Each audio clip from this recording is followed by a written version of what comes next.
Hello folks, and welcome back to this DR1 build. Well, after spending the last week or so working on the cockpit area of the middle wing, I can now crack on and put the wings together. However, before I do that, I really need to make a decision regarding the engine. Now, I've got two possibilities for motive power, and both of them require their own bulkheads. So let's show you what I've got. So candidate one is this Zenoah 38. It's a big lump of an engine, and you can see it's mounted on a plate. And I did this some time ago. I cut out the forward bulkhead, inserted rails to take this bulkhead, and it can slide in place and be bolted in. So that was the first option. However, if I install this, it's a magneto engine, petrol engine, I'm going to have to modify this exhaust. So that sort of put me off a little bit. Anyway, there's another alternative. And the alternative is this engine. It's a CRRC engine. I knew nothing about them. It turns out it was originally sold with either the option of an assembled form or a kit form. And I picked this up at a real bargain of a price, couldn't really turn it down. And it turns out it's a 40cc engine, very similar in capacity to the Zenoah, but it's got an ignition system. And it started extremely well. So I'm very, very tempted to start with this as an option. And if it doesn't work out, I can go to plan A, which was originally going to be the Zenoah.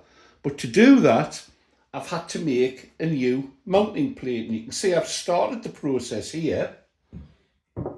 It bolts on to the plywood surround that I originally cut out, but I cut out as a square, so there's room for these bolts, and they're locking onto T-nuts, and it gives me a nice option. It means that I can swap engines. The Zenoah is slightly bigger and deeper, so it needs to go back, but with 4 bolts, it can be swapped out, and this front plate can come out. So what I'm going to do today is mount this engine onto this plate. I'm going to start with the CRRC engine because that's a little bit more involved in terms of installation. I have to think about where the ignition system goes and where the starter battery goes. The other advantage, of course, is I can put, if I need one, quite a hefty starter battery in the space behind this front bulkhead and the bulkhead behind. So I'll take this off and I'll show you what we've got.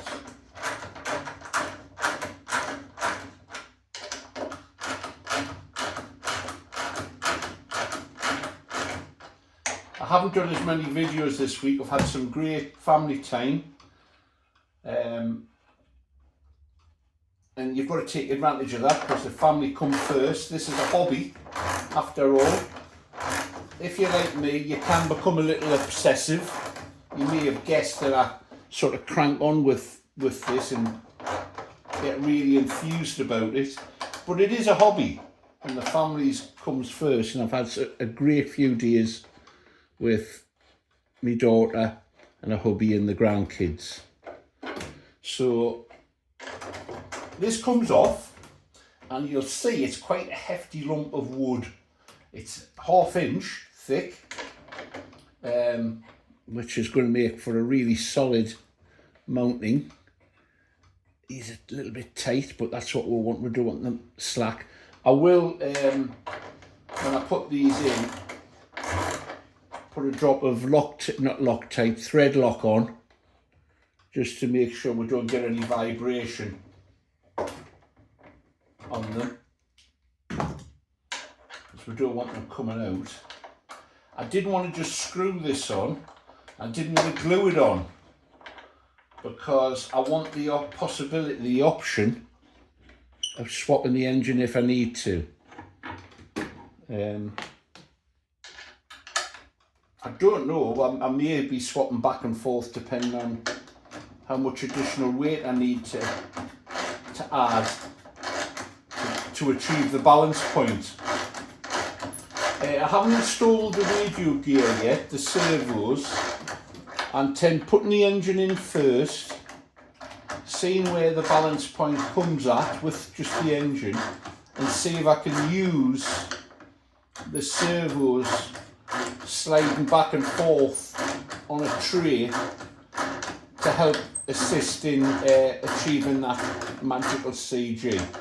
The CG on this model is achieved by using the middle wing. Apparently if you use the upper wing, you get a false impression due to a pendulum effect. Of course, we've got 3 wings, haven't we? The last one to take out. This should come out fairly easily.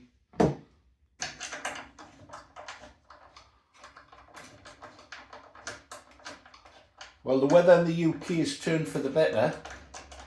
I'm hoping to get out flying this weekend. I may take a biplane out. There we go. So you can see that this is a hefty lump of a piece of wood. I'm going to mount the engine on that, and I can show you now how the Zenoah goes in. The Zenoah slides in like that, and then simply bolts in place. So what I have to do is mark the centre line on, and then I've got the other engine mount. Of course, I've got to drill out the correct holes for lining up the control for the throttle. Right, let's crack on with that and let's see where we go with it. So I've done a little bit of elementary marking out here. This is the centre line, and I've calculated the centre for the actual mount. These holes need drilling out for the bolts. I have one hole there for the push rod, and there needs to be a one for the fuel line. I think I can snake that around, we'll see.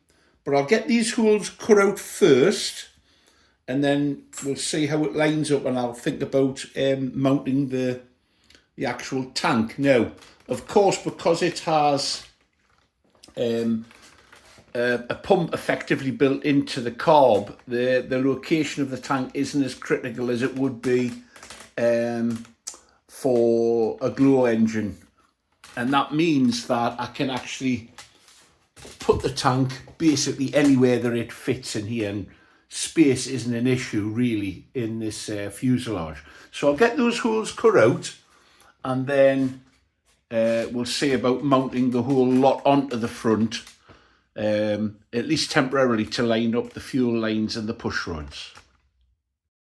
Here we go then. I've now actually strapped on the ignition unit. It's also velcroed with a cable strap to secure it. Here we have the armoured cable for the glow plug, the leads for the battery. The battery will be housed on the other side of this firewall. There's a shelf there.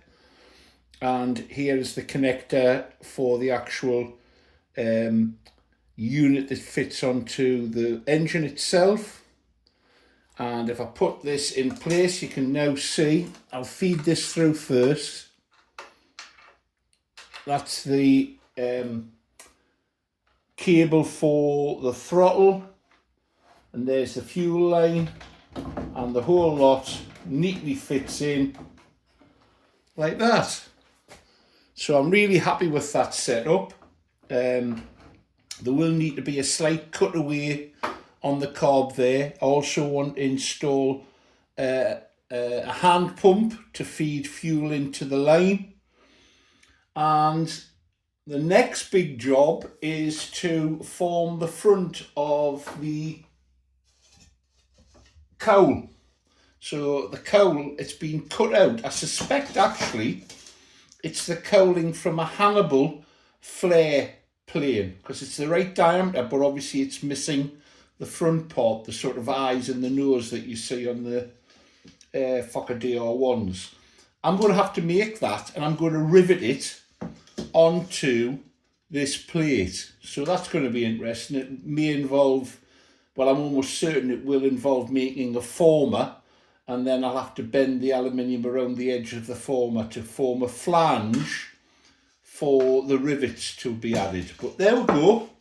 That I'm saying is a success. I think it's the engine. Well, it is the engine I'm going to begin with.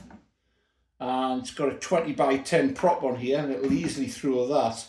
And the idea is, yes, it's more juice than this plane needs, but that throttle stick goes both ways. And I fly quite a few of my planes with excessive motor, but I don't try to throw them around on full throttle all the time. In fact, I rarely use that on some models. So there we go. I hope that helps people understand how this is going to come together. It's a neat installation. I'm happy with that, but I've also got the alternative. If this goes pear-shaped for whatever reason, I've got the Zenoah to fall back on. Thanks for looking in, folks. If you've enjoyed the journey so far, keep tuned. If you've never seen some of the restoration of this and some of the other stuff on the channel, why not subscribe? Take care, folks. Good flying, and let's get creative.